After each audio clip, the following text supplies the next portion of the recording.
Welcome to Sith Talk, brought to you by Gattacara and Lanyard, bringing you news from Star Wars The Old Republic and beyond. Join us now as we explore the universe and take down the Republic in a galaxy not so far away.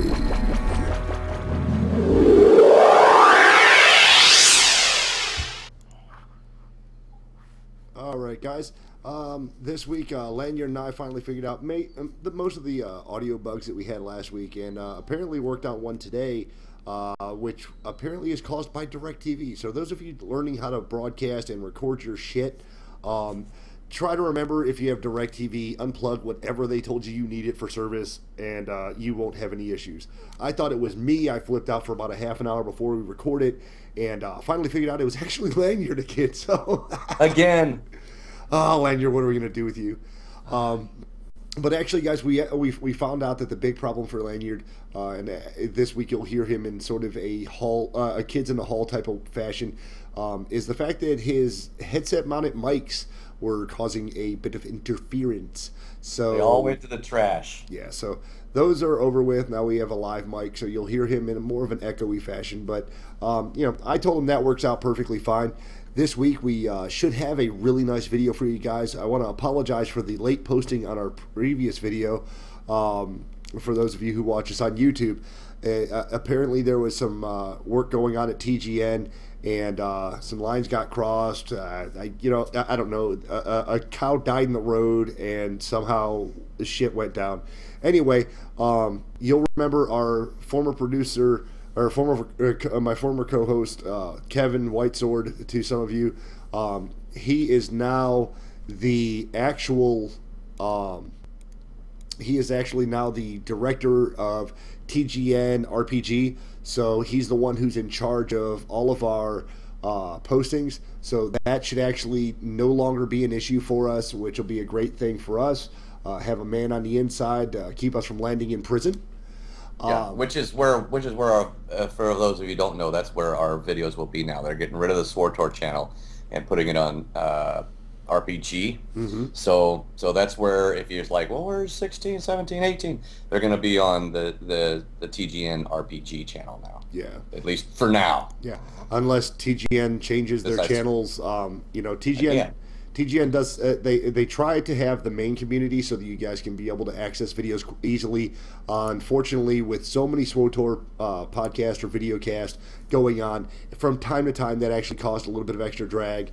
And with their restructuring, we're hoping that, it'll make for a lot more streamlined side on the TGN side. Now, on the Sith Talk podcast side, obviously we're fixed Lanyard's issue. We figured out what was causing a weird noise pre-show today, and we've been doing a lot. I've been checking into new advertisers. Once again, it's the top of the podcast, and I've been listening to some great audiobooks. So want to touch base with our primary sponsor at this time, which is audible.com. You can go to audibletrials.com/Sith Talk, same as our podcast name, Sith Talk, and you can sign up for a free 30 days of Audible services. Well, of course, that comes with your first free book, which you can use for any book on the shelf. It doesn't have to be anything in particular. I myself actually just bought a copy of Star Wars The Old Republic Deception, which, for those of you who have played on the Republic side, this gives you a completely new light on Darth Malgus. Fantastic book overall. There was a pub side of it too. I kind of zoned out on those. It might just be because the Sith side was more interesting, more twists and turns, if you will. So definitely check that out. That's audibletrials.com/Sith Talk for your free 30 days. If you like the service, keep on going with it. I actually bought 3 books so far this month. And I got the autobiography by Kevin Smith, and I got the the Star Wars Old Republic Deception book. I think there was a third one, but I haven't listened to it yet, so I'm not going to throw that out as a recommendation. But all of them great quality, all of them, really good if you're wanting to get into a bit of the game-based lore. They also have a really wide selection of audiobooks that will cover things. If you want something that was from, say, I don't know, post movies. So you saw 4, 5, and 6. You really want to know what happened. You can also feel free to follow around our favorite smuggler in his own journeys. So a lot of great books. Definitely want you guys to check that out. No real new emails as far as housekeeping goes with regard to the show. We did have a lot of great posts. People that are really worried about what's going to happen in the next episode, the next expansion, which we'll do a little touching base as far as our week, and when we get into our week, and of course we'll touch a little bit on that when we look at the news this week, because the biggest news, of course, being 1.3 dropping on the PTS. Everybody's excited about that, and of course, sometime soon we're expecting a actual announcement, not just a slight in an interview as far as what we're going to get out of transfers. We did get one email from Tyrone Kelly. He says, "Hey guys, love the show. You guys talk seriously and keep on track, and there's some really great banter too. Love it. Keep it up. I'm interested in the adaptive gear coming in 1.3 and was wondering if you knew any good sites where I could look up an entire set, where or how to get it. Thanks, loyal listener." To be honest, Tyrone, the sites I use predominantly end up being Darth Hater's website. He's been in the game for a minute. He's actually got a pretty decent web show as well. But Darth Hater's website, DarthHater.com, is a fairly decent site. There was another one. It was OldRepublic.net was the other one we looked at for news. I haven't seen any of the adaptive gear available to us yet. As far as what I've seen, what I do see is a lot more social gear that is slowly but surely on the PTS at the very least getting more of the mod slots. The augmentation system I don't quite understand. I expected them to put in an augmentation table and kits. I haven't been able to find the seller for the kits. What's up, Eddie? Okay. Is that what you got in your 5 minutes? Yes. No. On the PTS, I did find that for to learn how to make the augmentation kits, which is the arms tech, the cyber tech, I think, synth weaving. Of course, I've only have arms tech on lanyard, but you go to your skill trainer, and it'll be on there, and you get all your updated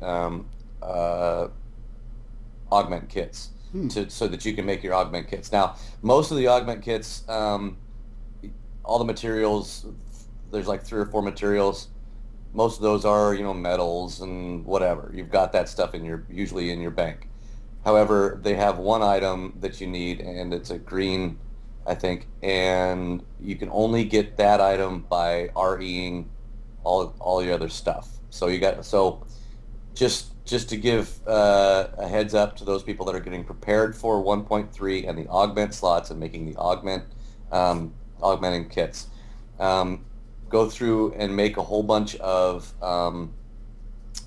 items that you can RE. Keep them in your bank, and then when 1.3 hits, start REing the crap out of them, because it's a crit sort of thing where that extra piece will drop that you can make the augment kit with. And from what the guys were saying on the PTS is it drops pretty quick. It's not like I got to RE 500 of these things to get 20. They are pretty fast. So you'll get a bunch of those. That's where you get your augment training, is you go back to your skill set trainer and then train up for that. Now, like I said, I know it's an arm mech. I don't know if it's going to be for... Oh, damn dog. See, that's the bad thing about recording, is my dog's just retarded. Hello, dog. Yeah, no shit. Was Lay that down, Ben? you dingus. Yeah, that's little Ben. Lay down, Ben. Nobody wants to hear you on my show, buddy. So So that's where you get your kits. That's how those are working. And then what you do is you take your kit. Once you've got a kit made, then you take your kit and you go to the augment table, which is all those tables that we see everywhere, and then you can put it on. Get this, any gear green and above. Okay. So although I wouldn't sure why you would waste it on a green, but you can put it on a green. I would be putting it on my orange. Yeah. Well, that's what I've seen a lot of that. There's definitely a lot more people pulling the mods out of their war hero gear and throwing it into social gear. That's one thing I see a lot of, and it's really changed the landscape. Oh yeah. You know, there's a guy in one of the runs that I'll be showing in the video who was wearing was wearing gear, and he was supposed to be a tank, but I was really confused because it didn't look like anything that I'd seen on a tank previously. He's got big fucking horns and everything, and I was like, okay, I got to inspect this dude because he's obviously not a tank. And at one point in the video, I actually had inspected him and went through, and he actually has the Kalani, whatever. The rating mods. Kalani. Right. Yeah. The rating mods are actually in his gear in the social. So that was really cool because there was some... Well, the social gear is adaptive now. Will be. Right. So in other words, it's not going to be light gear anymore. It's going to be, as soon as you put it on, it's heavy or it's medium or it's whatever. So it automatically fits to your which is great because which should have been that way anyway, or at least they should have had some, because some of that stuff looks like bounty hunter gear. Yeah. And it's light. But I'm stoked for that. I'm stoked for because I've been trying to get my social up so I can run around as a sand person.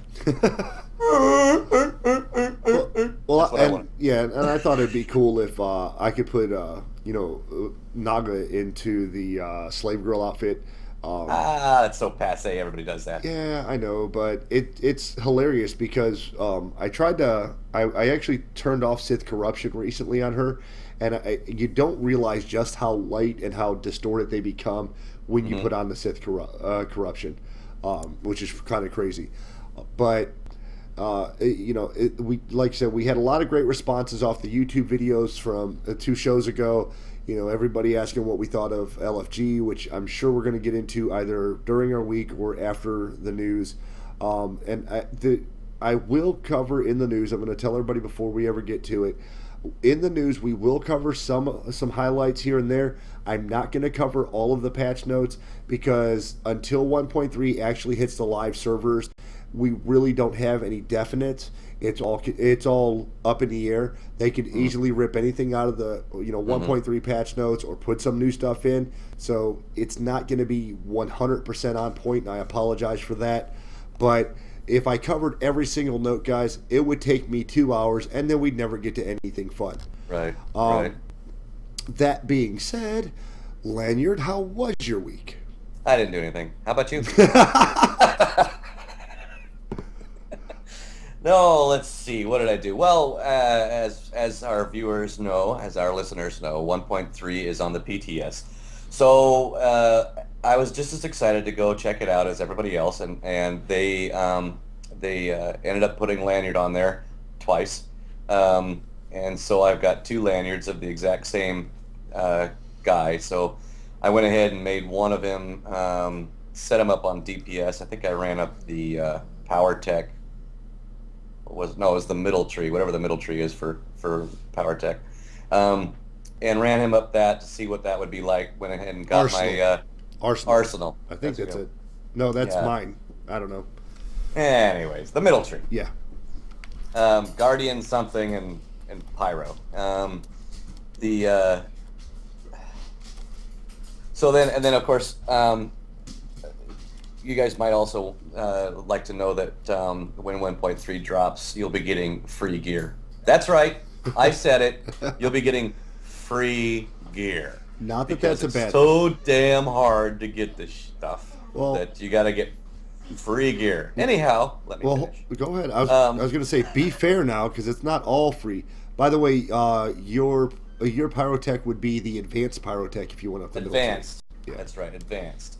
So I went up that tree and then went and got my free starter PvP gear, which, by the way, is garbage.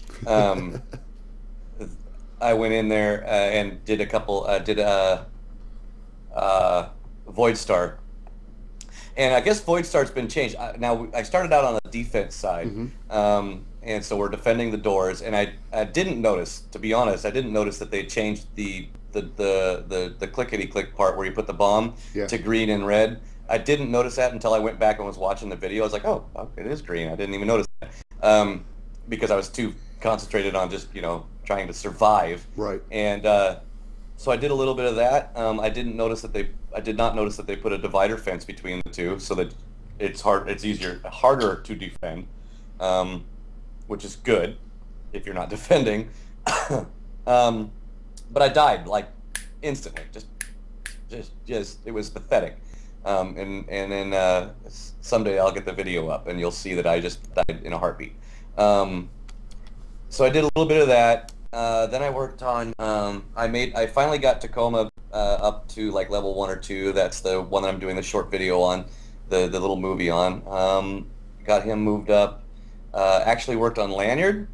Was logged on and instantly got an invite from our friends from Complications to go do KP, which is Kruger's Palace anyway, KP. You got to go kill a hut. And did it on the hard mode, and actually was off tank and did some tanking as well. Was really impressed. We got through it. Took us about 4 hours, and we got to the guy, and then it just didn't have enough DPS to get the big guy down. And then it took us 2 days, and we went through that. And then last night, me, you, and Pseudo all did EV normal and got Pseudo some good gear, and I don't think you got anything. I'll cover it when I get there, but I got a mount. Yeah. I'll mount you, buddy. And that's it. So that's what I've done. But how about you? Well, obviously, as the viewers will see and the listeners will hear at some point or another, I was on the PTS, and I'm really excited for it. Both the positives and negatives that come with looking for group. The positive being the fact that even though there were only 35 people that were on the fleet at the time, I was able to get into quite a few hard modes. I like the fact that when you enter it, if you hadn't picked up the mission on the outside of the instance, it pretty much works out pretty well there, where it pops you for the basically the mission you would have gotten had you been outside, met everybody outside, which is pretty cool. So it gives you the mission. You don't actually have to go hunt down the mission. Right. That's a huge plus if you're going on like the white whatever the hell the white whatever the hell it's called, and the other one. White Zeist or whatever. But anyway, it transports you there. And I got to do more hard modes than the entire time I've been playing this fucking game. I've done more hard modes in a week on the PTS. The best part is you didn't have to move. You can just stand there. Well, I ran around and I was doing exploration. I did a lot of PvP this week, of course, because I wanted to see what changes they'd made. You can read patch notes, but you don't quite understand everything until you've gotten in and tried it out. There are some plus minuses, of course. The pluses on the PvP side of things were that they changed it so that you can no longer, at least in the first drop zone, in the very first area, the defenders can't just park their asses in the middle and run back and forth like they had been, which makes me happy. On Void Star. On Void Star, right. Because everybody used to just drop out, and what they would do is they would send one guy to one side, and then everyone else would flood the other, and they could literally just ping pong back and forth right there in the middle, which really was strategically poor thinking. So instead of seeing the broken bridge now, you actually see a wall type fence all the way down, it's about, I'll say, 2/3 of the way from your drop zone. So you have to now decide, okay, guys, we're either going to go 4 and 4 or however you want to split it off. Once you drop down, you have to then run out and around the fence, so it's not right there anymore, which is what I didn't like. I didn't like the fact that you could just from the defender side. Yeah, okay. But respectfully so, if you're on the offensive side, you're trying to plant the bombs. You have to go all the way around the fence? Yeah. Well, you have to decide which direction you're going to go, and if you're trying to back up the other guys, you have to make that same jog. So it almost makes it respectable from both sides. Like, you have to decide on a proper defensive technique and a proper offensive technique. So in essence, it's further apart. The doors are further apart. In general, depending on where you decide to drop from spawn. You have to run. You have to run around, which is what I always complain about when I first started playing Voice Stars. Like, dude, these things are like 3 feet from each other. You can't defend this. Yeah. Now, granted, if you get through the door, then it's a little harder to because they are further apart. You know, you got the different things, but the first 2 doors were like, they were this. You know, I mean, come on. Yeah, there was really no separation there. But like I said, I got into a lot of PvP matches just so I could see the changes. I played a Hut Ball. I got into an Alderaan War. No major differences in Alderaan. No major changes in Hut Ball. Sans. No, Hut Ball even really hadn't changed much either. The damage doesn't seem any different. It's a little buggy. It's a PTS, so I expected that. Weird things like if you got knocked back, you'd sit there floating like an idiot over the fire. I actually floated in the fire for 30 seconds. Nice. And didn't die, and then finally got knocked out of the fire and died. So that was a plus, whatever. I got to die and respawn, so... But, I got... There's minute changes in the position holding, the mission holding sections of the battles like Alderaan War and Novara Coast. Things like, instead of the emblem being their color based, like red for the imps and blue for the pubs, it actually has it green for your team and red for their team. So it differentiates it for good or bad. So you know which attack points to go to, which I think is a plus, It's a nominal change, but it's a lot easier to see who's got the objective point from an Imperial side because the blue blends in with everything else that's blue in this game. Yeah, it does. So everything's blue in this game. Right. And like you said, as far as planting the bombs go, while my dog's grabbing his food, God, I hate this microphone sometimes. I also hate my dog for not laying down. No, don't get it wrong, because I love my dog. He's adorable. He's just dumb as a brick, but he's a loyal dog. Set your studio up in a closet. That's all you gotta do. One of these days. But nonetheless, when you go to plant the bomb, there's a green or red. So it's not purple or yellow, which was stupid in the first place. Was it purple and yellow before? It was yellow when you were running up on it, and it was purple once you set the bomb. I was just so panicky just to get to the door. Click, click, click. But it is a lot more fun. There are some... Now, if the bomb's on the door, can you see the bomb better? Actually, you can. Okay, good, because I remember I would run up on it, and it would be like, bombs on the door, and I'm like, is it this door? And you're looking, oh yeah, okay. Of course, you got like half a millisecond to get the bomb. Some of the things that I want to bitch about, I'll actually save for after the news. But Are we still doing news? Yeah, well, we've got plenty of news. I want to cover some other costs and stuff. But I did get to, like you said, we ran with complications to do an EV reg or EV normal mode, which was a lot of fun. Pseudo got a ton of gear. I got a design, and I think I got either a pair of gloves or no, it's a chest piece. Because I put the chest piece on, and I was showing you how ugly Naga's cleavage was. That's right. That was the chest piece you got. Okay. Right, and it's. I mean, there's a lot of fun stuff to it. I really wish there would have been a bit more to it. I would have liked to seen that. A bit more to EV. Well, not to EV, to the gear. I mean, the gear. I didn't get that much, so I didn't get a. It wasn't like I was a drastic change. Right. But you were pretty much geared up. Naga was pretty geared already. I mean, well, she's in PvP gear, and I know there's nominal differences between the two, and I'd like to see the elevation and healing. Because Marcus, he carried about 52% of the heals, but he's more used to the grouping, and he's on top of it. I played Bubble Bot and defensive healing. So I would top people off, throw bubbles around the melee group, or throw the ring of healing down around the melee group so that they were kept up. And then I would off heal on the tanks because we didn't assign healing things like I'm used to. Actually, technically, you were supposed to be healing Dino. Well, I was. And Marcus was healing me. But it's the remainder of the group. Right. When we played WoW. Oh, the remainder of the. Well, that's she had a setup. But anyway, right. I know. Because Marcus went through. I think you ran away, but Marcus went through and set us up in our groups, so that was who we were charging. But hey, we got through it. I mean, we had one wipe, and that was on the last boss. And that's because Pseudo kind of missed a jump, so we were down in DPS. She died once. Though. Okay, maybe it's not missed a jump as so much as she dive bombed off the side. Well, no, according to Pseudo, hold on, I remember the excuse. I remember the damn floor dropped out before I got over there. That's what it was.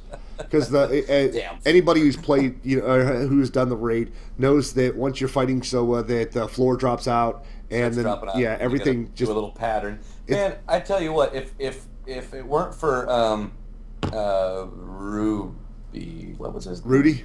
Rudy. If it weren't for Rudy knowing where to go, I was like, dude, are you moving? Because I couldn't imagine trying to figure that shit out. I guess they said it took them like 4 hours to get through it the first time, just trying to figure out the pattern. Yeah, I mean it's pretty crazy. Like the fight in and of itself is fairly simplistic. From it's a fun battle. Well, from a World of Warcraft perspective, and other people have said, and it was on the PTS. Why do people keep comparing the two? I rated a lot in WoW. There are some really nice elements that are very similar to WoW. Stay out of the poo, follow the patterns. Switch from the boss to the mobs. It's gonna be any game. I mean, there's only one way you can do a. Yeah. So. But nonetheless, it was a great experience running and getting to kill Soa, even if it was on normal. We've stated before that we're casual players for the better portion. We're not super hardcore raiders, and it was nice to touch base and know that some of the people that were on what we were referring to as Port Nobody were actually there and missing us, which was a really good feeling. That was awesome. That feeling is actually why. We played WoW for so long. You knew every week you knew you had somebody that would come by and be looking for you, wanting to talk to you. So that was a cool thing. So we got to run with complications in them. Did a lot of PvP, played a lot on the PTS. Okay, fuck it. I'm done with my week. We got to move into the news so that I can start covering some of the other shit. All right, kids, here's the newsreel. Here's your galactic news. Look what you missed while you were sleeping. All right, so in the news, obviously, we said 1.3 dropped. Everybody's excited. They want to know what 1.3 is going to bring us as far as, once it goes from PTS to live. There are rumors that came out in an interview. I believe it was listed on oldrepublic.net of one of the devs throwing out there that prior to the 1.3 release, they're actually going to start doing server transfers. Whether or not that means server condensing or that just means we're going to open up server transfer so people can get off of the shit server they're on and onto another one, I don't know. Tuesday. Yeah. They haven't they haven't released a list of preferred servers. They haven't told us what servers they may be wanting to kill. We haven't heard any of that. So server transfers are coming, where you'll get to transfer to, whether or not you'll have to pay, and whether or not you get to go where you want to. It's not fucking Burger King. Don't expect everything to be your way. Right. The thing that I read was that the initial ones are not going to be paid for, but you will only be able to transfer to X, Y, and Z from Z, A, and B. So in other words, throwing names out there, if you're on server X, Y, and Z, and they say, okay, you guys can move, but you can only move to A, B, and C. That's going to be free. Right. And then they're gonna start it slow. They're only going to allow a couple servers at a time to start transferring. And according to the thing I read, it was Tuesday. That would be the 12th. I couldn't remember where I put my calendar. It's the 12th. So look for him on the 12th. If you're lucky enough to be on a server that wants to and you want to move, then hey, you're lucky. It's great. I hope you get to move somewhere you want to move. Now, let's be smart here. They're probably not going to have free transfers or any type of transfers at this point to heavy or full servers. So if you're looking to get a free transfer to Fat Man or Jedi Covenant, don't count on it because those are already full. However, if you want to move off of there, it's probably likely. Yeah. Excuse me. And we will reiterate and reiterate and reiterate. Currently, unless we find out otherwise, the Wookiees Taste Like Chicken Guild, which is the Sith Talk Guild, is on Port Nowhere. We do not intend on moving until after we find out where everyone's intending on going and whether or not it behooves us to move. If our server is one of the ones that's destined to shut down, if it's not, we have already decided we're staying where we're at. We've got friends here. We would like more friends, so if you want to, you can hit us up.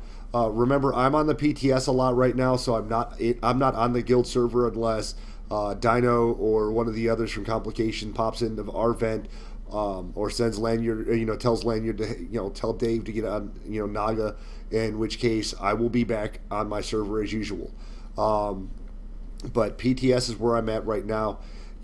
I listen, guys. Fat Man, I've talked to people before because that's one of the things Kevin asked me, and it is relevant to news. But Kevin asked me, well, I thought you guys were going to Fat Man.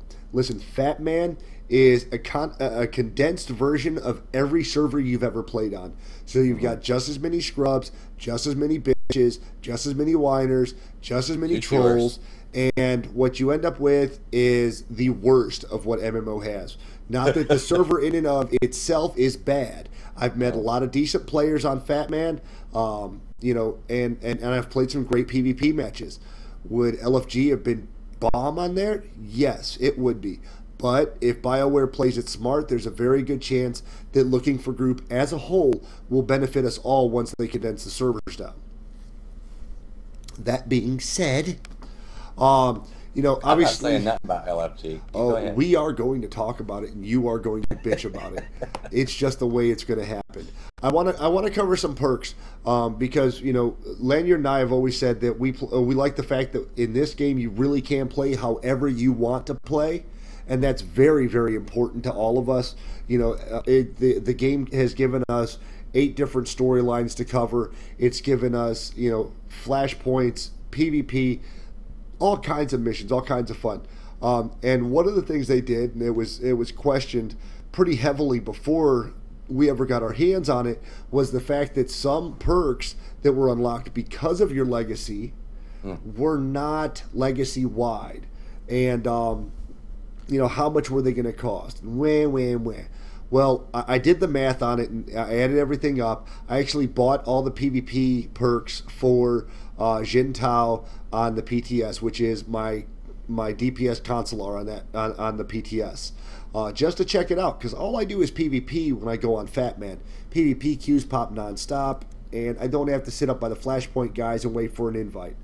The cost on those perks, and it gives you a total of 30% increase to your XP across the board on every one of these I'm going to name, and that to me that's perfect, but if you were to want to invest in PvP, flashpoints or missions, remember these are things that you're going to get into a lot more often and have a fair yield to begin with. But to bolster your yield, it's going to cost you about 275K, 275,000 credits. Now, presuming you have unlocked Legacy to its fullest, you have a 50, 275,000 is less than a day's dailies.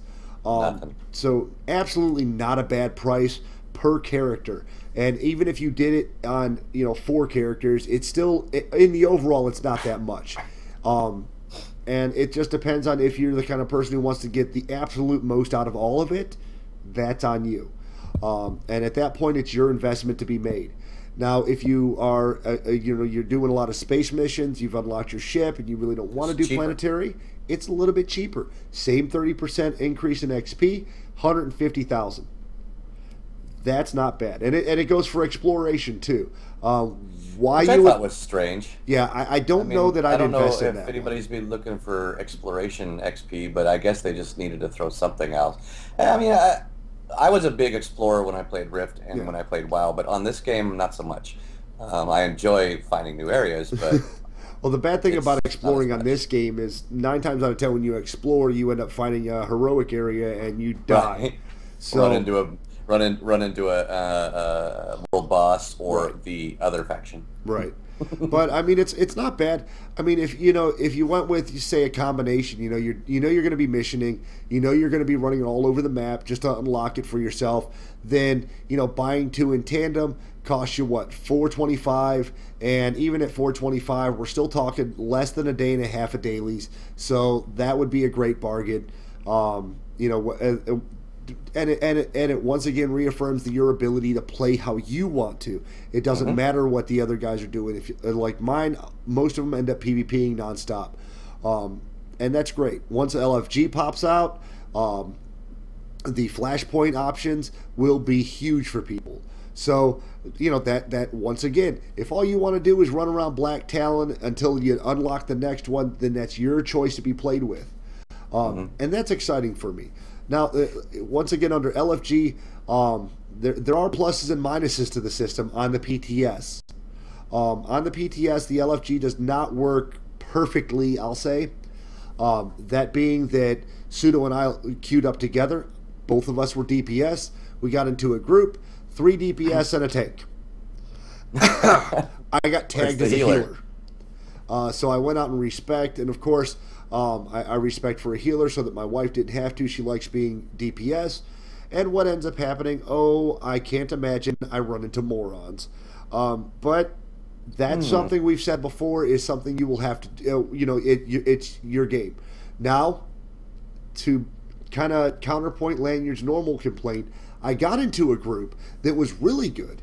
And we decided on our 50s to continue running together. And you get transported to your mission, your destination for your mission. You get transported in there. It gives you the mission. So if you and 3 buddies just you're off on Corellia, or you're off doing you're off on another planet working for maybe Datacrons, because you and I have done that quite a few times on our characters. And you're like, hey guys, want to run a flashpoint or want to run an op? If the 4 of you are in group for an op, it'll pull the 4 of you in and grab 4 more, and you've got an op group, which is a plus. If there's 4 of you out doing your dailies, and you're like, well, I really want to go and do a flashpoint, you queue, and as long as your group makeup is appropriate, you'll immediately be pulled the full group into your run. So that does kind of take away the idea that but you did say the one time, well, if you're going to run a fucking flashpoint, then we can just go to the fleet and do it anyway. But now there are some downsides to taking the transport for looking for group. Unlike in PvP, and this is just something I'm sure that'll be hopefully worked out in the PTS, when you finish your op and you hit exit area, it does not take you to where you were. It takes you outside the op or the flashpoint. So you're still on Fleet, or you're still on White Zeiss. So for those of you trying to sell your garbage from another planet, enjoy the 5 minutes it takes to get back to the other planet. However, you can sell your shit. Right, and the best part about it is if you do since it automatically pops you in from, say, Belsavis, and do your flashpoint, and that's the only way you do your flashpoints is through looking for a group, and it puts you, and you exit. Now you have no idea where you're at. Yeah, which is awesome. I love that. It was a bit disconcerting, but I mean, once again, that there are pluses and minuses to everything. So we have to judge the PTS by the fact that if enough people bitch while they're finishing the development of it, it'll get fixed. That's what the PTS is for. Make your tickets. Don't just go on there and play. If you got a problem where you say, hey, this could be fixed, make a ticket. That's why PTS is there. Now, that's why they're asking you to go there. Yeah, no shit. And listen, guys, if you put in for your 50 transfer, make sure you check the PTS every so often. It seems to be the general likelihood, and this is everybody I've talked to. If you've gotten 150 on there through that Survey Monkey, you actually get 2. So put as much money as you could on that character and hope it gets transferred before you transfer. Right. Well, I think they finished the transfer. They were supposed to have cut it off last week. I think it was either Wednesday or Friday. But if you're still waiting and you're still a baby in wait, they were considering all applications, but they stopped taking apps for it last Wednesday. So if you already have an app in and you just transfer your money, just double check. Yeah. Now, as far as the other plus sides go, the quick travel options, and this is quick traveling to major cities, quest points like the Black Hole. To me, kind of a nominal option. If you chose to, though, you could spend up to 350,000 per person. Oh, for quick travel. Right. So if you were like, I don't want to take the ship to get do the Black Hole to do your dailies on Corellia, you don't have to. Isn't there something in the Legacy that gives you quick travel to your ship too, rather than there? What I don't remember seeing it, but you may be correct. I didn't shoot it. I know it was under travel. So, yeah, but there's a lot of quick travel options, and those come up to about 350,000 altogether. And once again, this is not a quality of life change, more of a ease of use change. So yeah, more of a I've got so much damn money I don't know what to do with it change. According to BioWare, no one has any cash anyway. Who cares? I mean, yeah. But I got $2 million. Well, you have. And see, I would have more money, but I bought Miraluka and then deleted the character because I didn't want to play. Technically, I don't have $2 million anymore because I went and switched some of the mods around. But another fun thing is everybody was asking when will we get our speeder piloting license early. Once again, this is a perk per character, and pilot license 1, which is available at level 10, is 40,000. Pilot level 2, which is at level 30 as opposed to 40, is 175k, and then your 3, which is normally unlocked at 50, is now available. Will be available at 40 at 250,000. So price is not all that bad for the unlock. There's currently a bug with it on the PTS where you have to log out and log back in, but still not all that bad price wise. It's not a have to do. It's a if you want to do type of shit. So. Find things there. As we discussed, I'm trying to find it in here so I can see how they put it.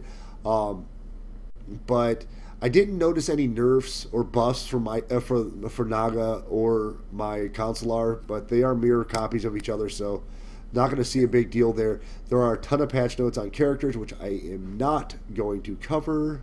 Right. They are going to be. What was that in 1 point? Was that in that last buff that gave us more, gave the tanks better aggro? No, that's in 1.3. Yeah. 1.3, the tanks are getting, all the tank specs are getting better aggro stuff. They also have some, all the tanks are getting an AoE threat. There we go. Woof! Come on, brain. They're getting an AoE threat, and the new AoE threat does not break any CCs. So for all you tanks that go in and somebody CCs something that's right next to what you're tanking, you don't have to worry about not hitting your AoE threat. So now it won't break the AoE. They're also boosting the threat on the tanks as well, which is great because us tanks have a hard time keeping threat, no matter what it is. So, but they're boosting that. I saw that, and then there's a bunch of different character stuff. The adaptive gear. Did you play with any of that on the? No, I didn't. I was so obsessed with legacy perks. That's why I was hoping that you would have played a little bit more. With PvP. Well, that's just it. That was part of the perks. And for 275k, I was able to get 30%. And I was PvPing with the wife, and she said, "Well, how much is it really all that much? It can't be that much." And well, I said, okay, well, you were 3 people ahead of me on our team. So how much did you get? And she said, oh, I got 60-52. I went, oh, I got 89-20. And I had 3 less medals than her, so it really did lend itself. Does make a difference. Yeah, it does in the overall, which is good. Yeah. Well, see, the reason why I didn't mess with the adaptive gear is because of the augment thing that we were talking about. I didn't have a bunch of stuff to RE, so I couldn't do that. And I wanted to play with the social gear, but Lanyard isn't very social. Unfortunately, he's only social 1. He isn't even social 2. So I mean, I could have got the dancer's outfit or something, Yeah. or some of that crappy, that ugly stuff on Nar Shaddaa. But so that's what I'm looking forward to, because now I really want to start doing some. I might actually do that, looking for a group, just so I can get some. But now that but anyways, yeah. But one of the things I thought was kind of odd is one of the quick travel options that you could purchase through perks, and God help you, I don't know why you do it, is the Outlaw's Den, which even on a PvP server nobody uses. Quick travel to the Outlaws Den. Yeah. Exactly what I thought. But going over my favorite positions. Well, if you need to get to Tatooine for any reason. Yeah, I guess. But I don't know. But they are working on putting in preseason 1 team ranked war zones. It does not work in the queue yet, but the persistent group works. You just have to continually re-queue now. So they fixed it ish. Yeah, I'm gonna throw it that direction. Quit fidgeting. Yeah, well, you can just cup it, giggity. But on Void Star here, they'll point out the obvious that we've already spoke on, which was the layout of the first room has been changed slightly to increase the travel time between objectives, and then the objective markers in this war zone now appear color relative to the player's team. When the bomb is waiting to be armed, the attacking team will see it as red, and the defending team will see it as green. This marker is green for the attacking team and red for the defending team when the bomb is once it's planted. Then there's the player notifications that receive defender points when guarding a door, which is very, very noticeable and was very frustrating not to know if I was getting defender points previously. Scoring, this is one of the things, and you and I talked about, which irritated both of us. Void Star scoring factors in time spent both on offense or defense. This means the team that started on defense and prevented the most objectives from being taken can get maximum score by making further progress in round 2 and winning earlier. Well, there's the problem, is I didn't get a round 2. Yeah.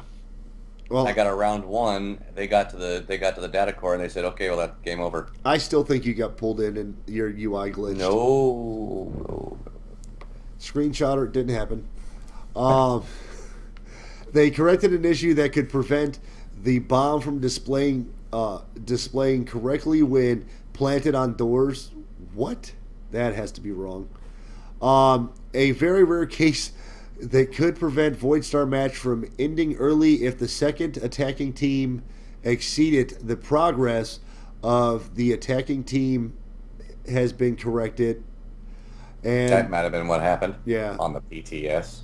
Let's see, Void Star features new voiceover transmissions that support the matches between players of the same faction, which would be similar to what we're used to hearing. That it's every 2 seconds. Well, actually, it's on the PTS. The announcements have actually decreased, so that it's definitely a plus, and that's across the board. On all of them. That's across the board. Yeah, even on Novari Coast. Novari Coast, it was like, dude, okay, I get it. Yeah. And of course, that's one of the little notes here for that is the enemy message. The message that an enemy bunker is taking damage now plays less frequently, and the area around captured point can provide. There's a larger area. Defensive area. Well, there's a larger circumference for the area when you're defending it, so you can afford to get a better viewpoint. Well, okay. But all right. I can see that. Yeah, I can see that. So that's a plus. As far as the issue I had with Void Star, what their notes are saying are somewhat unclear.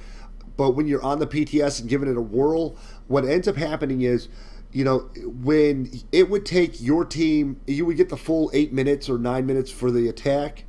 You could keep pushing, if as long as they didn't break the furthest point you did, say you guys got you guys got through 4 doors, you were almost or 3 doors, and you were almost to the information council, and you were down to like 30 seconds. Okay, if they make it through doors 1, 2, or even far enough in that they can start getting ready to drop the gates to get to the final door, and they do it in a faster time than you do, it assumes there was no way you could have defeated them or defended them or kept them from getting to the council, right, and immediately stops the match and declares them winners. Gives them winners, yep. Which means that people who are defending on either side now have to put real work into it.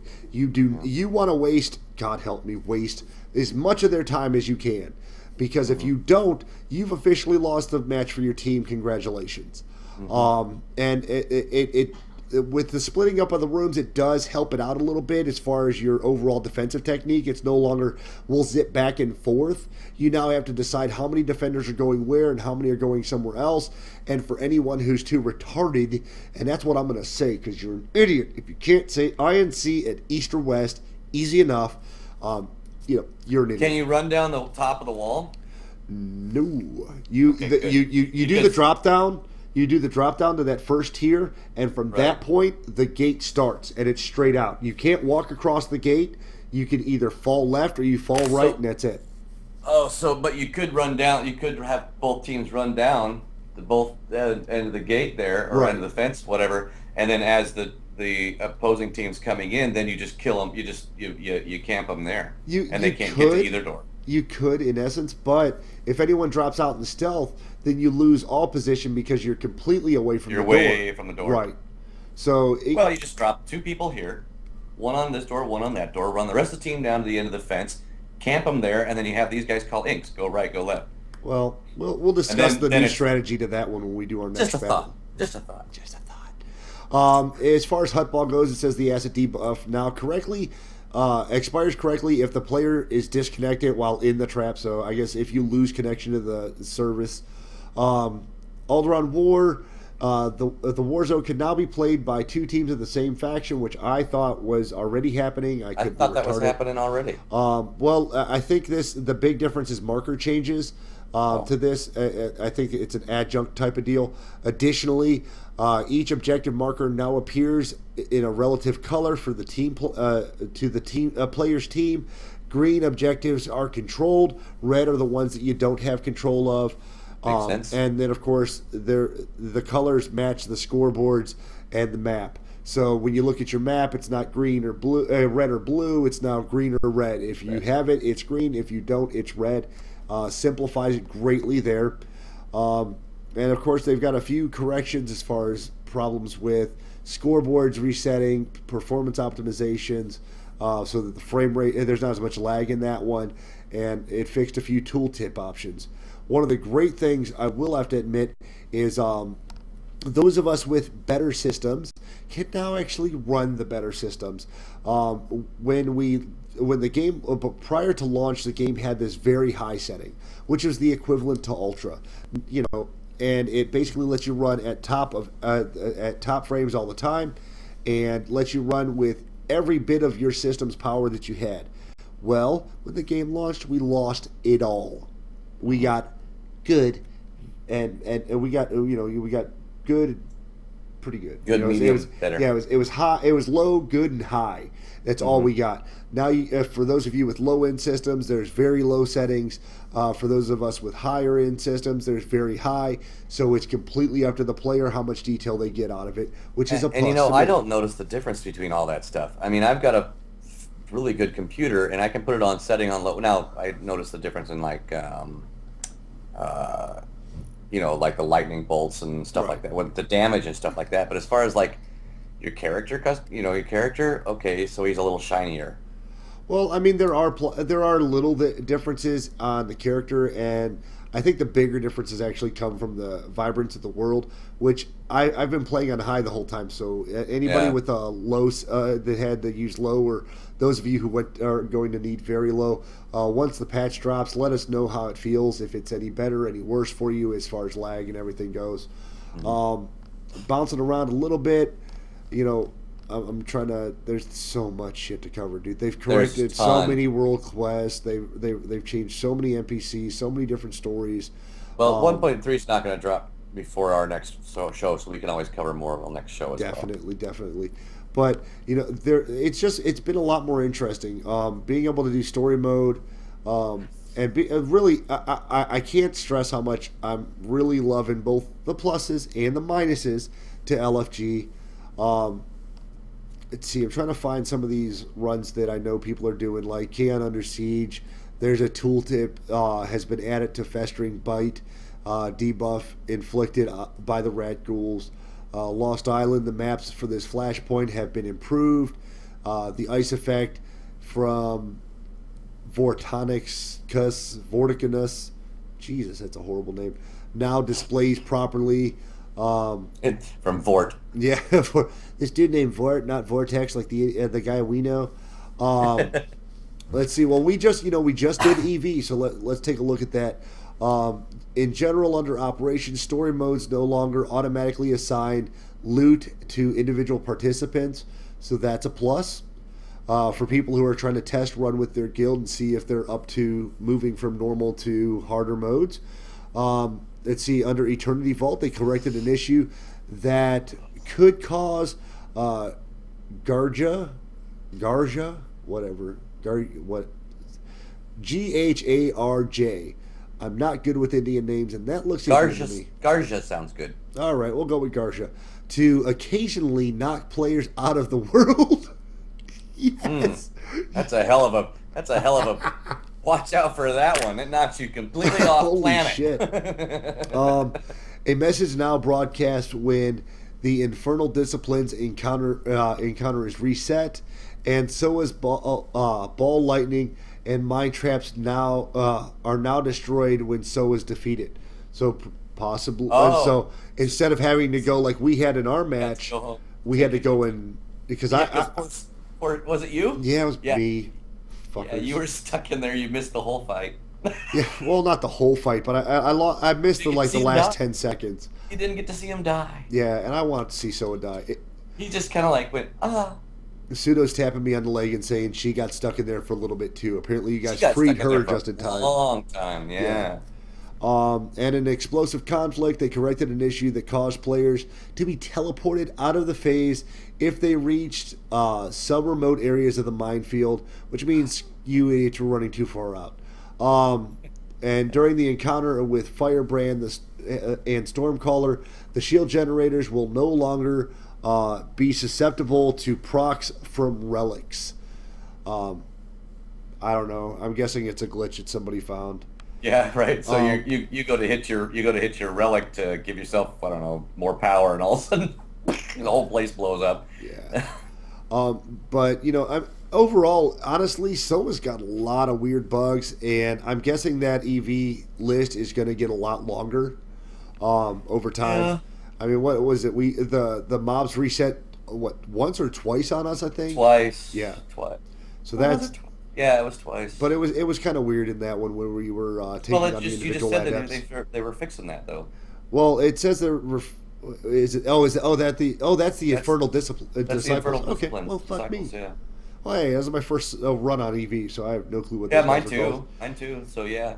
Yep. All I know is they said kill that thing, heal that thing, and I said okay. And don't use AOE's. Yeah. Don't help your partner. And it was important for us to say I was first. Yeah. Well, yeah. I never was, but I came really close to beating him out. I checked the damage meters. He beat me. Yeah, Marcus beat me on that fight by 0.02%. That's how much more damage that he got done. God, that pissed me off. And you could hear Pseudo over Vet going, die, die, die. Yeah, all you hear is my wife. My wife's going, die, fucker, die. And we're all standing there watching. You have to remember, my wife is this tiny, demure little thing who's so nice in public, and then she gets into a game and she's motherfucker. She is. It makes me proud to have taken her from someone who didn't play video games to a complete nerd rage addict. God, does it make me horny? I mean, happy. Well, hey, children watching this show. Maybe. Well, why are they doing watching the show? It's got an explicit tag anyway. Yeah. But as far as the group finder, guys, because I know that's a big point of contention for anyone who's on a small server, and in lieu of what's going to happen with the server transfers, everybody who's new to a server, of course, is the group finder is still server based. So no matter where you end up, the people you play with are the people you're going to see on the fleets, and it's important to cover some of it. Now, Group Finder is available for all players. It can be accessed via the Group Finder button located on your mini-map. If you're watching the video, you'll see what looks like 3 pawns sitting at the lower left of my screen. Those of you watching it, if you're not on the PTS, when you do get when 1.3 goes live, you'll notice it's on your yeah, it looks like your social icon. But there's 3 instead of 2. No, there's 3 on both. I'm looking at it. Oh, great. Yeah. That's going to be confusing. Well, it's on your mini map. Going, I don't understand. It's on your mini map as opposed to your actual taskbar at the very top of your screen, or wherever people have put it at this point. But it's accessible at level 10. Now here's I'm gonna continue finish reading this, and then I'm gonna go back to my little note. The group finder allows players to automatically be grouped with other players looking to participate in flashpoints and ops, or to find groups on specific planets. So heroic zones are included on this. So if you have a heroic mission, you can get yourself back in the game, go and do the heroic missions that way at your choosing. Now, a couple of things that Pseudo noticed was that it unlocked at level 10, or rather, it gave you the flashpoints for Hutta, Korriban, your starter zones. The downside is you have to be level 10, which then puts you 3 to 4 levels above that particular heroic and or flashpoint on the planets. So, kind of useless. Well, not only that, but it won't put you in a group until you have 4. Yeah. And most of those low-level ones are 2s until you start getting into the higher planets, and then there's a 4-man. Right. And then on top of that, the heroic 4-mans and stuff like that aren't really carrying for tanks, and you could just DPS the shit out of it, and it'd be fine. Well, and depending on, because the funky thing is, it bases what you can queue on based on what you have available, or what your skill tree allows. So until your skill tree is unlocked and you've chosen one or the other. Oh, that's a good point. Yeah, you can queue for any of the above. Let's see, in the secondary, the next note, it says players can specify which role they wish to play, tank, healer, damage, and can choose flashpoint or operations they would like to find a group for.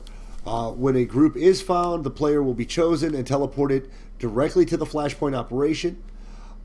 Now, the one thing I will say is that you can choose. One of the bugs we found on the PTS is if you choose to go for ops, and once again, this hopefully will be fixed, but if you choose ops and flashpoints, the queue will basically ignore your flashpoint interest and wait for you to find an op group.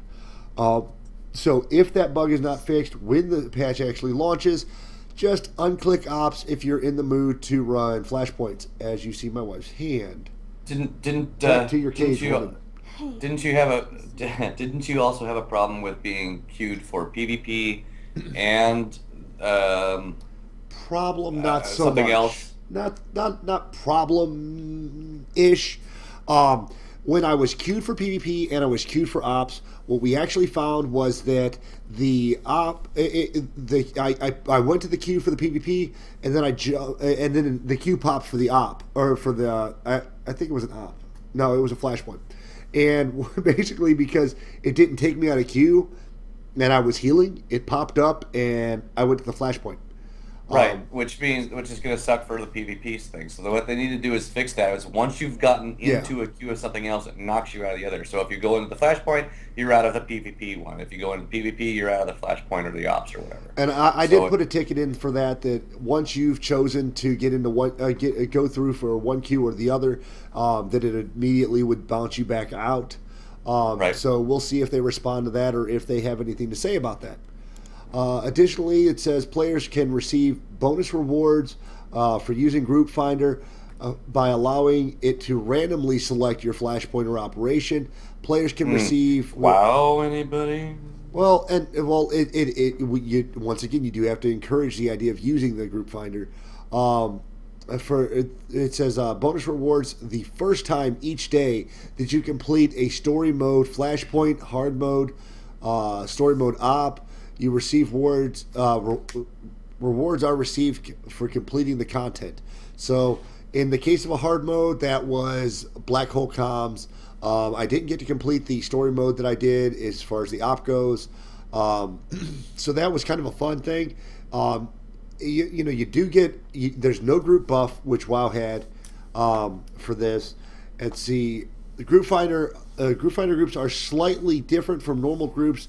The leader cannot kick players or change loot rules, but the group has access to a vote kick system, which I never tried to use. Players can elect to remove another player from the group if they choose to. And then, let's see, the icons on the party frames. They also show up on the raid frames for tanks, healers, and DPS. DPS is an X. Were they showing up in PvP? No. PvP, it just shows everybody as damage. I think they should. That would be nice if they had the ability to mark yourself as a healer or a tank or whatever, so that way. Because I always have a hard time figuring out who the damn healer is. Well, as long as they implement it correctly. Say, I'm a sorcerer, but they're yes. Well, yeah, but if in the event of a PvP match, as long as they're not. As long as they were able to implement it without it having bleed over to where same faction matches would cause you to notice who the healer was faster. Right.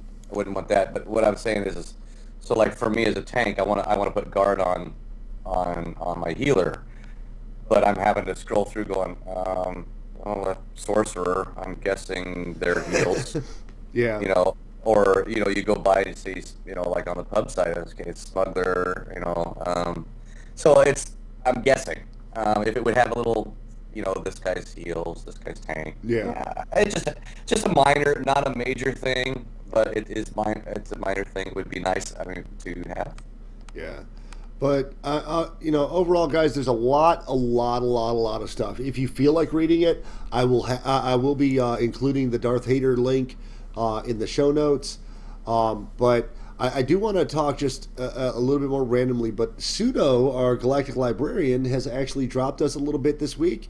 And per Lanyard's interest, we're going to go ahead and use it as a segue so you can get to Pseudo before we get to the exit zone. So let's take a look and see what Pseudo has for us this week. Hello, this is Pseudo, your Galactical Librarian. This week we're going to go over the first Great Schism. We rule the Sith. Here we will build the sovereignty of the dark side to overcome millennia of injustice. But I am the rightful ruler, for I alone possess the curiosity to translate their secrets and apply them to larger patterns of conquest. I foresee what will become a magnificent Sith Empire. While Corvos was the last battle of the 100-Year Darkness, the conflict began with the most recent Great Schism. Historians squabble over how many such splits have occurred within Jedi ranks. I care not for the exact number, but with each one, the Jedi Council's stranglehold on the ways of the Force weakened. The 100-Year Darkness was a spectacular yet predictable revolt against Jedi complacency. The Jedi Order was not evolved in nearly 20 millennia. Even after the Order's founding on Tython, its most curious members realized the failings of their teachers, and so began the First Great Schism. In those days, a Kashi Mare outsider named Zendor inspired several Jedi to question the light side, or Ashala. They discovered the use of the dark side, or Bogan, unlocked the shackles their Jedi masters had placed on the Force. Zendor's followers, those who believed as he did but lacked his abilities, became his acolytes, or the legions of Latau. Of course the Jedi fought, They fought with desperation against a future in which they had no followers. History says that Zendor and his legions perished in the Battle of Columns. But that was not the tragedy of the First Great Schism. The tragedy was that the Jedi learned nothing. They could have embraced the dark side and become the central power of the empire that legions of Leto sought to build. Instead, they returned to their antiquated ways and alienated their most gifted members. We exiles are the heirs to Zendor's bold heresy.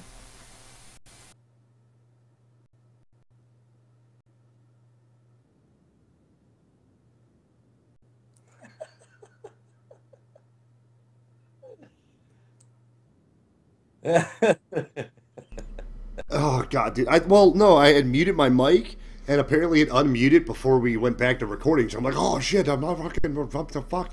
Oh wow. Yeah, that would have sucked. If we don't have sound issues, it's not us. Yeah, if we don't have some random damn bug lately, it just wouldn't be us.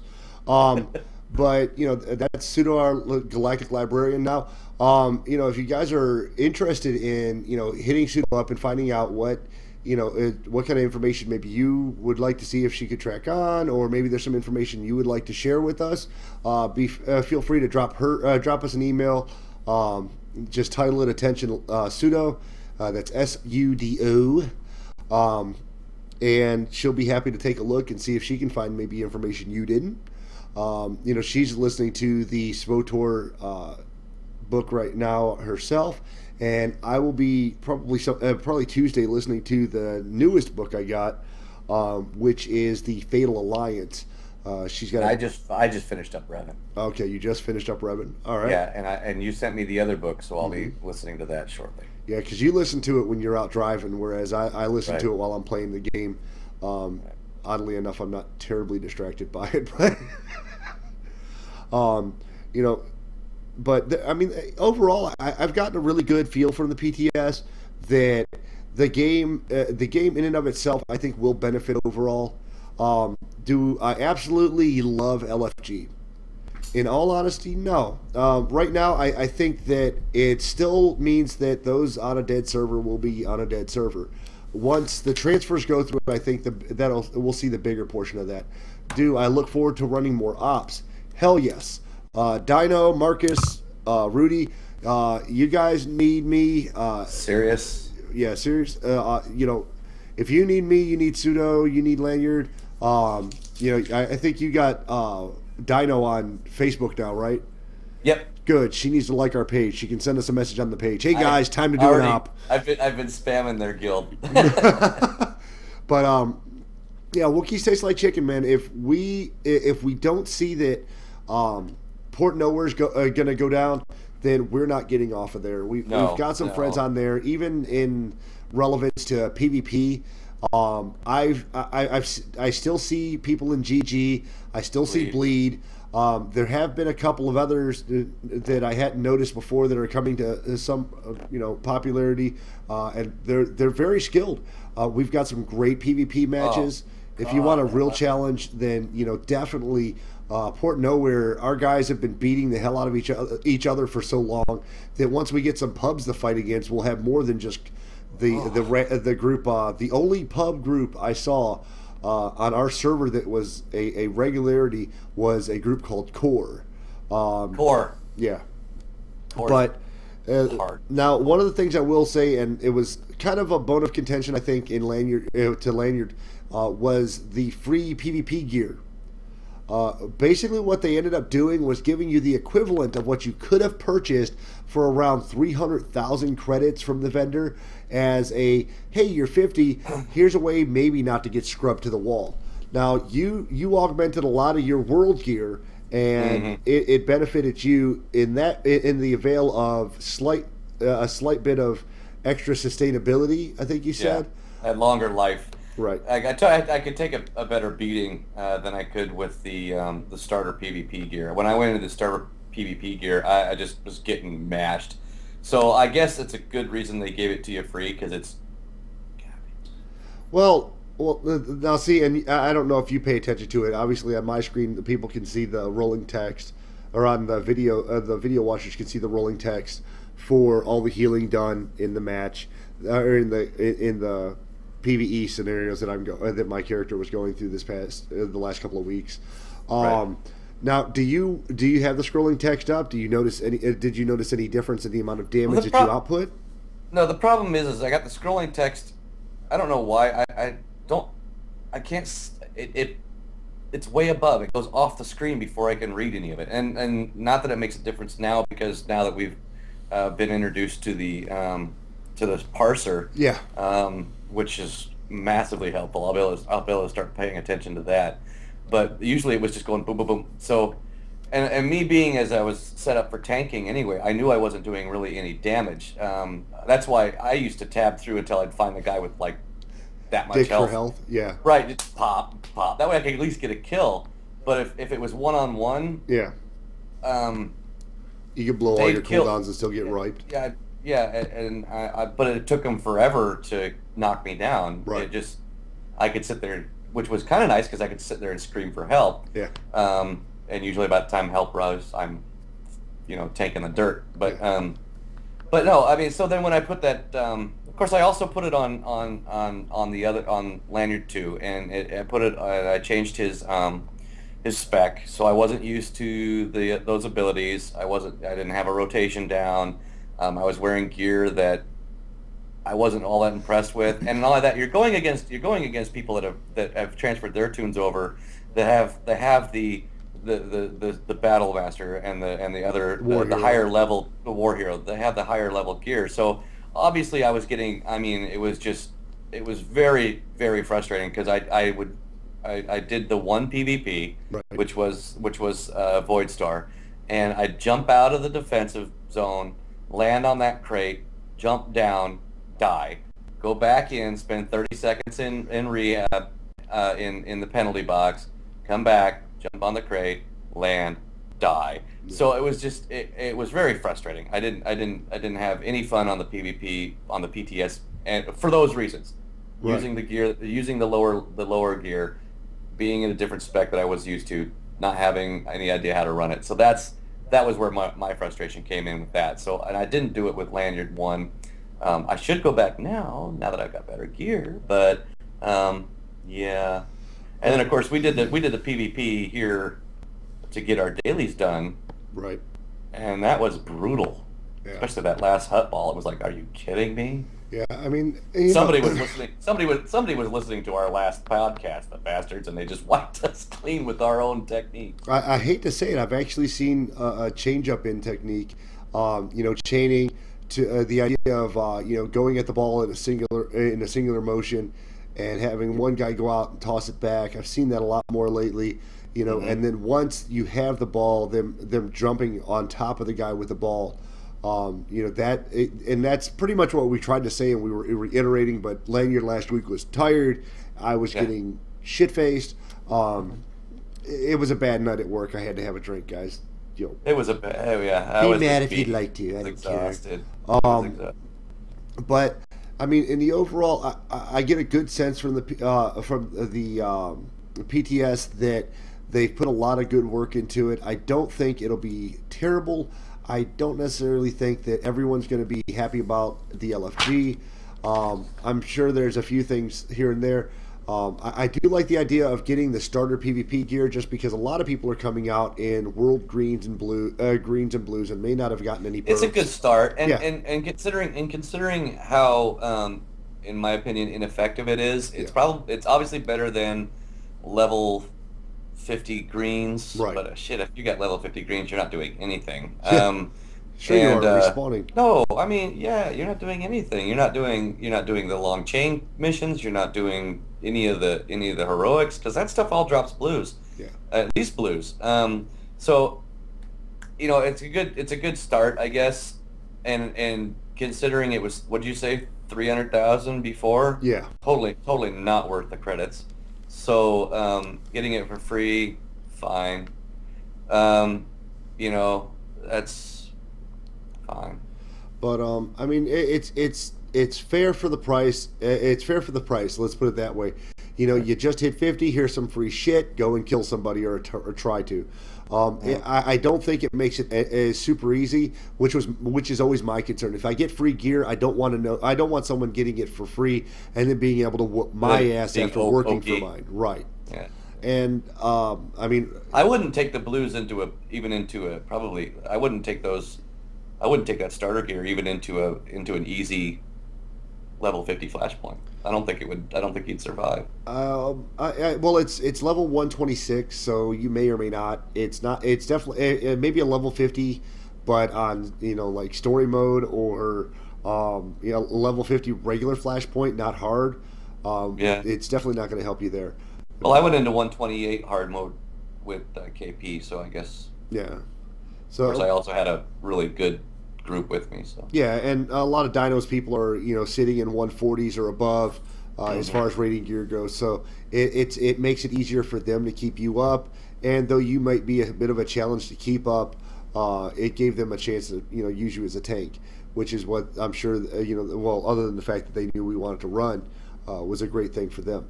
And guys, if you're looking for a group that does raid consistently and does raid somewhat at a reasonable time, there Complications is a really good guild on our server. They're another social guild too. Yeah. So they are not hardcore. Don't expect them to be asking you to give up your children. Right. They're great. They're a great group. Yeah, and Complications, from what Dino told me last night, is when they do raid, it's normally, they're done with all their raiding by 10 o'clock Eastern normally.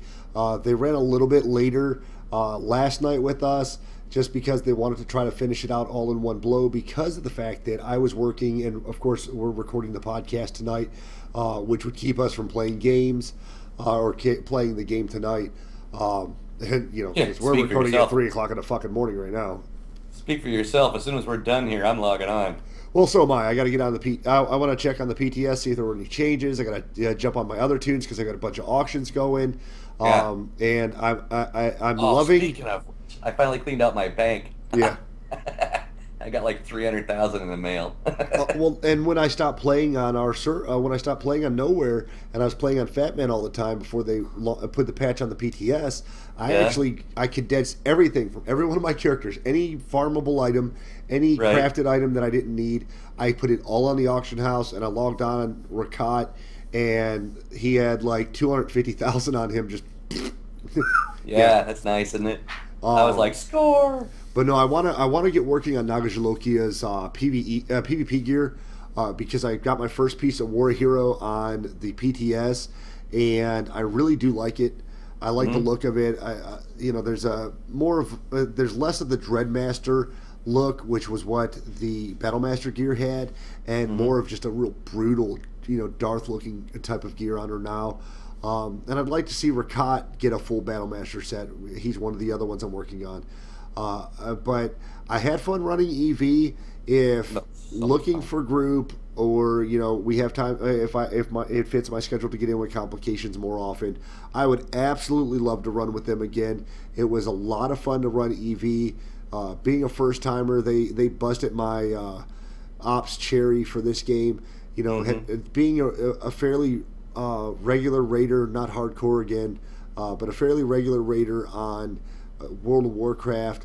I know most of the mechanics that are being used and wasn't expecting a gigantic challenge, but it wasn't necessarily a challenge on normal mode, which would be equivalent really to a regular mode version on World of Warcraft. Like you had unlocked hard modes. So in essence, it was fun. It allowed me to get in. It allowed me to experience the basery parts of the fight without getting completely trounced. The members of Complications were impressed and somewhat surprised that, being that half of the raid for the better portion didn't have the gear equivalent to theirs, or had never been in it before, but were able to go in and we trounced it with, I think, one or two wipes. I'll have to say.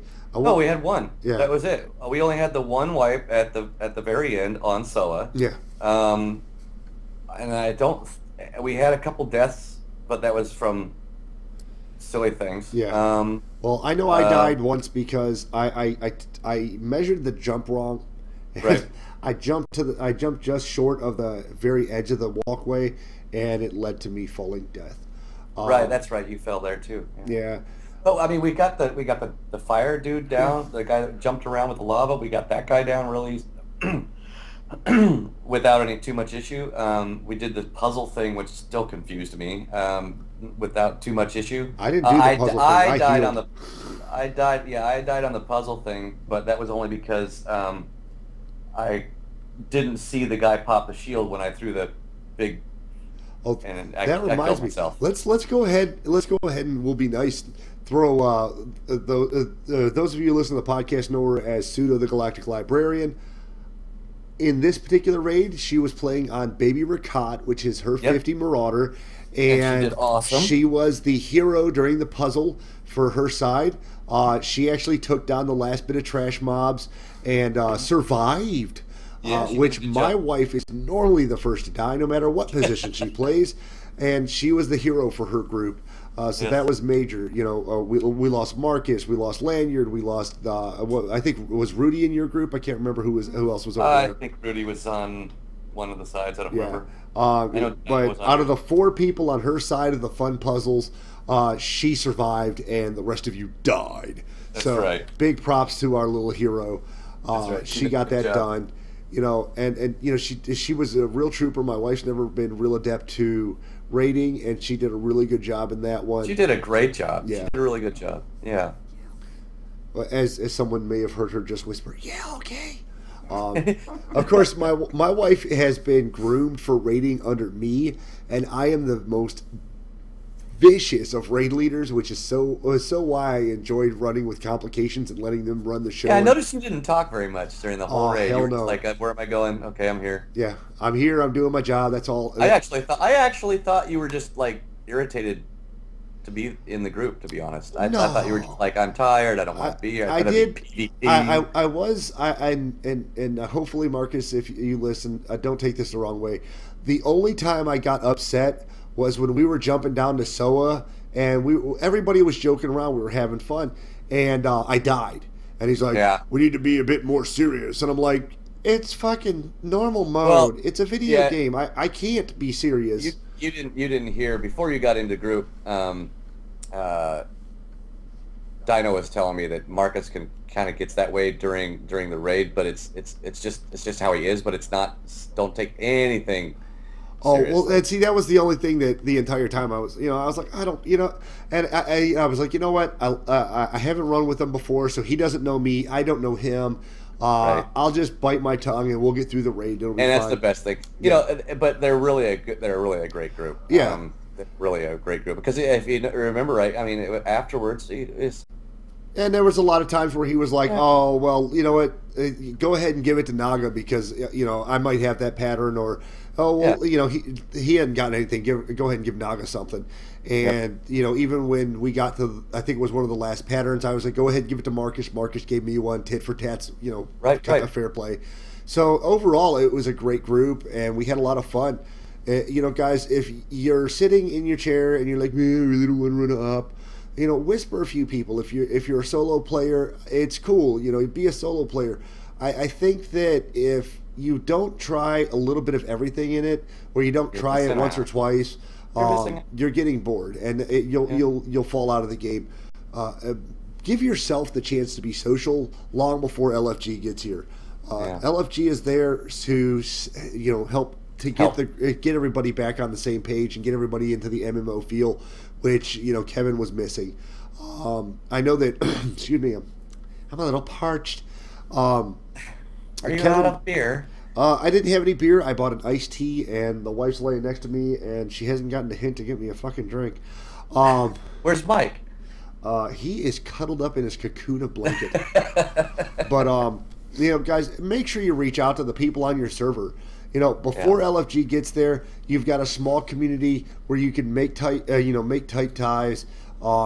If you've got people that are in your guild and they've fallen out, we used to have a lot of buddies in Sassarin's old raiding guild. I don't see them on anymore. If you're in a raiding guild and they're not doing anything, you know, take a look at the people that are out there. If you like raiding, if you like PvP, look at the people you're fighting either with or against. If your guild's not there and you want somebody to play with, by all rights, don't throw your friends to the wolves. But if you know they're not gonna, you know, jump in, make some friends, have some fun, enjoy the game for what it is. When the PTS, when what's on the PTS comes to the live servers, I think right now a lot of people will be impressed.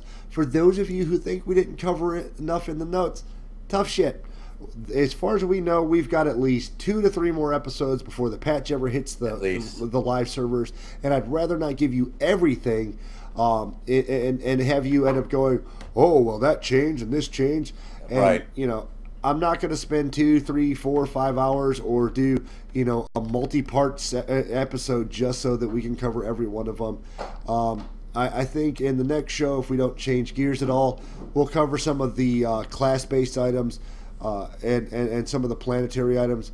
I didn't read over those areas. Once again, not real big deal for me.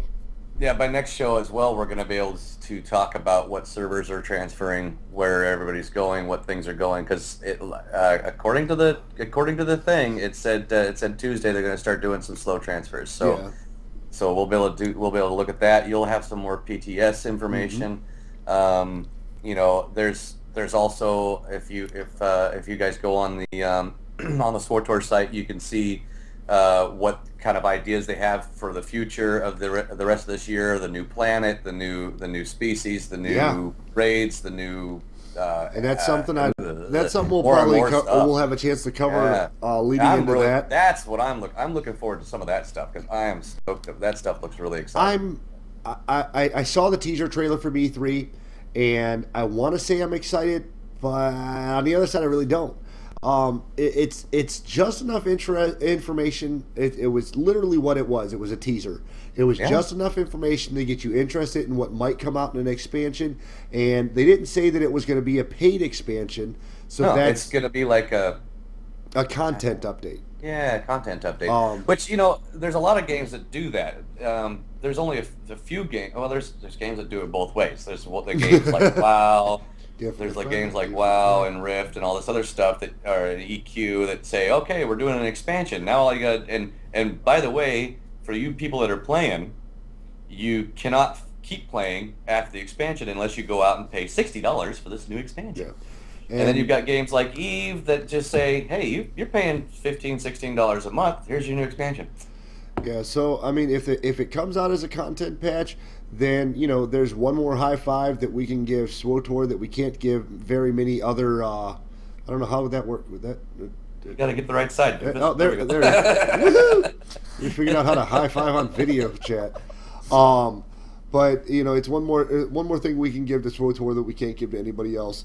Right. For those of you who have kind of lost interest and have some friends that are peaking, you know, going, hey, why don't you play anymore? Or, man, I'm thinking about playing, but, you know, you don't, you know, are you still playing? They did release the ability, or they're launching the ability to play for free up to, I think it's level 20? 15. So and the 1st of July. Right, and it's not just, you know, free to play as in, you know, oh, well, I can play to 15, but then, you know, once you hit 15, it gives you, you stop, and by 15, really, I think you should have a good idea of whether or not you're going to like the basics of the game, because you have flashpoints, PvP, and 2 planets at least. 2 or 3 planets. Almost 3, yeah. Well, almost 3. But and then you get your local your planet heroics. Right. You'll get datacron searching. You've got stories that go up to level 15. You've got, I mean, yeah, sure. You're gonna have a good idea. And here's the. I'm not gonna say it's a bad thing, because I'm gonna be. But here's the thing: you can play forever for free at level 15. Yeah. So, you know, and you get a lot of social points. Yeah. Think how long you stick at 15. You'll have a lot of social points and a lot of PvP. And I mean, there's once again the plus minus to it is, if you don't like it, you don't have to. You didn't pay anything, so it doesn't matter. You know, the minus side of it, of course, is if you get to 15 and you're broke, you better go sell some cans. Because at $60, the price still. I think it was 50 now. I think they dropped it down a little bit. I haven't looked. I have no idea what the new price is, if it's a new price. But I know they dropped it. But yeah, it's still not down to reasonable. But. Well, and reasonable is kind of a relative to your ability, your finances. I mean, with console reasonable games, is $30. Well, that's a reasonable package. I don't know. Oh, dude! I look at things like WoW, and depending on how far you want to go based on level, like you could get the entire first. I guess it'd be first half of the game now for about $30. So, right. But that's also been out. It's also been out for almost 10 years. You get a slightly dated and somewhat beat up product in a battle chest. Right. But for free, you get to go up to 15. Okay. I bought Kata at release, the collector's edition, the box, the DVD, the mouse pad, everything, for $75. So come on. Okay, at Kata. Well, see, I bought. Was it collectors I bought, or was it deluxe? No, it had to be deluxe editions because we didn't want any of the fucking soundtracks and retarded shit. But the DVD's pretty cool. Yeah.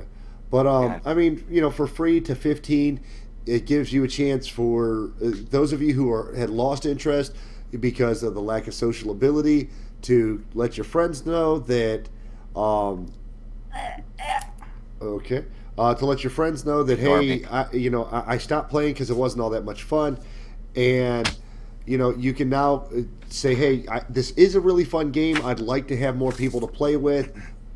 Why don't you try it out till 15 and roll another character? Take advantage of some of those legacy points you're building up while you were PvPing and missioning on your 50. Try out a new class. If you're just happen to be sitting on a fat stack of credits, unlock a fucking race and you can play something odd. Because you can have big cars, you can have big banks, but nothing shows you have fat cash like a race that's not on your side. Right? Because that was one of the things that when I unlocked my Mariluka, the dude was like, "Holy shit, Daddy Fat Sacks," and I was like, "Yeah, well, I got a little cred." Yeah, or I have a level 50 Mariluka on the pub side, so whatever. Well, in my case, I didn't want a level 1 at that point, but yeah, I still want a Chiss, and I still want the green people. Yeah. Well, I mean, I can get a Chiss on the pimp side. The pimp side. That's right. We rolling on a pimp. Speaking of pimps. Yeah. Well, Hot Chocolate has been disbanded because it was hard for me to keep the storyline going without actually playing on them, and with not playing on port nobody, it really made it impossible.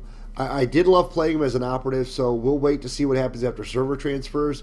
I'll get him back up to 20. If server transfers come together right, I'll probably put him back up to 20, and that'll be able to. Because this is something I'll have to say. I was trying to be true to the fans. I told Crystal, I told my wife, I said, listen, I could go and just read about the stories that come about in the storyline and make up my shit based on that. I said, but I feel like that's lying. And creative writing's not my thing. So being able to throw the pimp spin on the operative would have been great at level and be able to follow him through it. However, I didn't want to bullshit anyone and do it based on what I read on TV one time. Yeah, right, because then people at level 40 and 50 are looking for this hot chocolate that doesn't exist. Exactly. And then keep seeing a level 12 running around. Yeah. Okay, well, we mentioned Audible. Yep. I told you that I got Revan, and I have a whole bunch of books on there. So for all of you people, make sure you go to Audible Trials /Sith Talk and get yourself a free book on us. Mm-hmm. And then don't stop there. Sign up because you get one free credit every month for the basic sign up. The gold sign up, yeah. Right. You can find us on Facebook, which is at Sith Talk. Mm-hmm. Right. Facebook Sith Talk. Yep.